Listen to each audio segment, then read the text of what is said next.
আসসালামু আলাইকুম। Hello everyone, কেমন আছেন সবাই? আশা করছি সবাই ভালো আছেন এবং আমিও ভালো আছি। তবে আজকে খুব একটা বেশি ভালো নাই, কেন সেটা তো ভিডিওর ইন্ট্রো, টাইটেল এবং থাম্বনেল দেখেই আশা করি বুঝতে পারছেন। যাই হোক, আমাদের সাথে কিভাবে অ্যাক্সিডেন্টটা হলো সেটা আপনাদের সাথে শেয়ার করি। তো শুরু থেকে বলতে গেলে প্রত্যেক ফ্রাইডেতে আমরা সবাই মিলে একসাথে হয়ে লং ট্যুর দিয়ে থাকি। তাই প্রতিটা শুক্রবারের মতো আজকেও আমরা দূরে কোথাও ঘুরতে যাব, কিন্তু আজকে কোথায় ঘুরতে যাব এখনো সেটার জন্য প্ল্যানিং করা হয় নাই। সেজন্য আমরা সবাই মিলে একসাথে হয়ে প্ল্যানিং করলাম যে কোথায় যাওয়া যায়। তো সবার মতামতে আমরা কুষ্টিয়া যাওয়ার প্ল্যানিং করলাম। তো যাওয়ার আগে তো আমরা সবাই খুবই হাসি খুশিতে ছিলাম, কারণ কুষ্টিয়াতে আজকে খুবই সুন্দর একটা ট্যুর হবে সেজন্য আর কি। তাছাড়া আমি আজকে দ্বিতীয়বার কুষ্টিয়াতে যাচ্ছি, তাই ভাবলাম অন্য কালারের একটা বাইকটা নিয়ে যাই। তো ভাবলাম আমার বাইকটাই বেটার, তো আমার বাইকটাতে উঠে বসে পড়লাম। অন্যদিকে বাকি সবাই যে যার যার মতো তাই হেলমেট পরে সেফটি নিয়ে সবাই ঝটপট করে রেডি হয়ে পড়লো। তাছাড়া কোনো ট্যুরে যাওয়ার আগে আমার আর অমিয়র দোস্ত আমি সবসময় লেগেই থাকে, মানে আমরা সব থেকে বেশি হ্যাপি থাকি। তাই আজকেও আমরা প্রতিদিনের মতো সবাই অনেক হ্যাপি। যাই হোক, এখন আমরা সবাই মিলে একসাথে হয়ে কুষ্টিয়া যাওয়ার উদ্দেশ্যে রওনা দিয়ে দিলাম। কিন্তু অল্প কিছু দূর যাইতে আমাদের সাথে হঠাৎ করে একটা দুর্ঘটনা ঘটে গেল, সেটার জন্য আমরা আজকে আর কুষ্টিয়া যাইতে পারলাম না। তো অ্যাক্সিডেন্টটা কেমনে হলো সেটা একটু ভালো করে লক্ষ্য করুন, আশা করি বুঝতে পারবেন।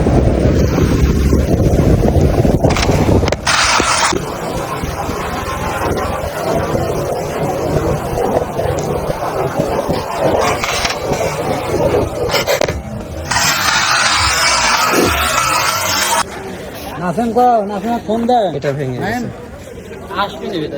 আর কোনো ক্ষতি হয়েছে?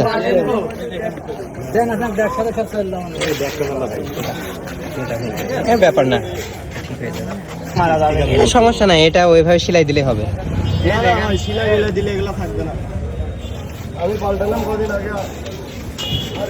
যাই হোক, তারপর আমাদের ভিতর থেকে অ্যাক্সিডেন্টকৃত দুইজনকে ঈশ্বরদী উপজেলা স্বাস্থ্য কমপ্লেক্সে নিয়ে আসলাম। আলহামদুলিল্লাহ, আল্লাহর রহমতে তেমন একটা ক্ষতি হয় নাই, শুধু বাইকটার একটু ক্ষতি হয়েছে। যাই হোক, তারপর তাকে ড্রেসিং করাই নিয়ে বাসায় নিয়ে আসলাম। সুতরাং রাস্তাঘাটে বাইক চালানোর সময় আমাদেরকে সতর্ক থাকতে হবে। যাই হোক, আজকের মতো ভিডিওটি এ পর্যন্তই। বাই বাই, আসসালামু আলাইকুম।